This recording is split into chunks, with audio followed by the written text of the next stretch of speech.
Anyway, we'll finish up this episode with John from London. Thanks for waiting. Don, it's nice to talk to you both. Great, thanks for calling. Yeah, so I'd like to talk about Adam and Eve. That God designed them to live forever on paradise earth, which is different to what Christendom teaches. Okay. So you're saying that your belief is that God designed them to live forever on paradise earth? Yeah, that's right. So if why do you believe that? Yeah, well, if Adam and Eve hadn't have eaten from tree of knowledge of good and bad, so God said to them, "You will die if you eat," and Satan said, "If you will positively not die," and that God is lying. But we all agree that they would have knowledge of good and bad. That wasn't the question, but it was whether or not they would die. And so it tells us that God actually designed them to live forever as humans. That's why we've got such big brains. It's a wisp of a story, and you can interpret it all sorts of different ways. And it has been interpreted all sorts of different ways. Yeah, my concern isn't so much what you believe, but why. And it seems that you believe it because this is your interpretation of what's in the book.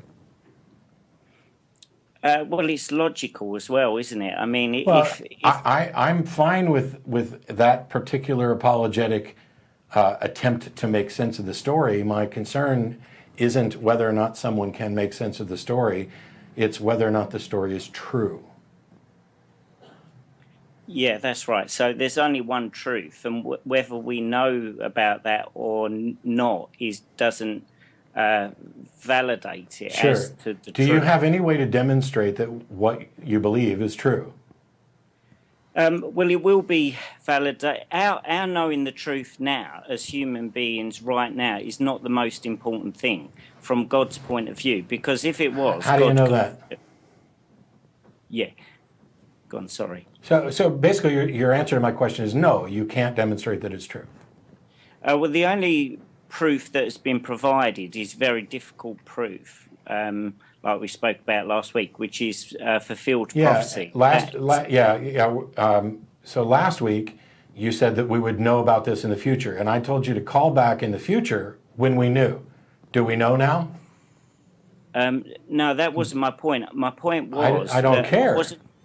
No, I don't care. Yeah. I wasn't trying to use future prophecy as proof now. Okay. I was trying to say... What justification what justification do you have right now?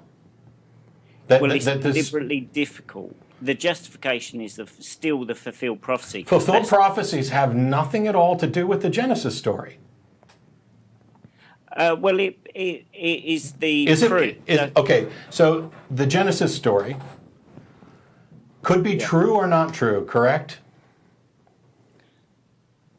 No, it is.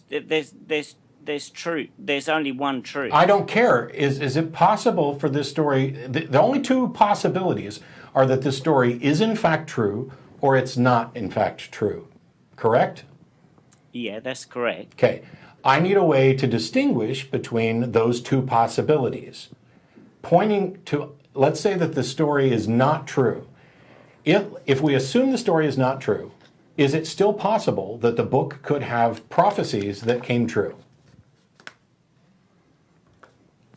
Well, I would say that the prophecies have come true. Wow. Okay. I realize that we're, two people separated by a common language, but I'll try this again. Assuming that the Genesis account is not true, is it possible for prophecies in the Bible to come true? Okay, I'll go along with it. Yeah, it is possible. Then your appeal to prophecies in no ways demonstrates the truth of the Genesis account. Okay, fair enough. Okay. So, since you can't use prophecy to demonstrate the truth of the Genesis account, do you have any way to demonstrate that it's true? Well, could I give you an illustration of the point I'm trying to make, just to make it... You're calling with this claim, and I'm asking a simple question. Do you have, now that we've excluded prophecy, do you have a method to demonstrate the truth of the Genesis story? No, because Then it's we're done. deliberately not. Then we're done. It's deliberately done that way. Then we're done. Say goodbye to John, everybody. Thanks for calling again this week.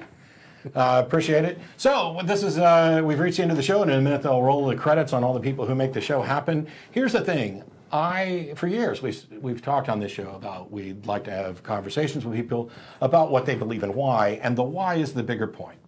And if you call in to say, I believe that the Genesis account is true, and you acknowledge that you have no way to demonstrate this, then the conversation is over, because it's indistinguishable from somebody calling in to say, I believe that ancient aliens peopled the earth, and I have no way to demonstrate this. And it's also indistinguishable from people who say that I believe that universe-creating pixies created the universe, but I have no way to demonstrate it. The fact that someone can say, I believe this, and I have no way to demonstrate it, is a huge red flag to show that they do not care about truth. They don't have good understandings of how we go about determining what we should believe.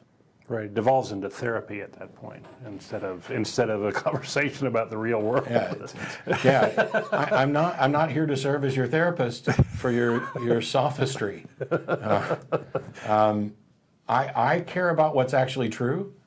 And anybody could call saying, there's a story in this ancient book, and I believe that it's true. Could be the Genesis account, could be something else from the Bible, could be from the Quran, could be from the Bhagavad Gita, or any number. It could be from Mark Twain. I believe that the story is true. Okay, do you have any way to demonstrate it? No. Then you're admitting that you don't actually care about the truth, and that you don't care about good standards of coming to what you believe. I appreciate the fact that you believe it. I don't think that you're lying about believing it. I just think that you're demonstrating that you're irrational.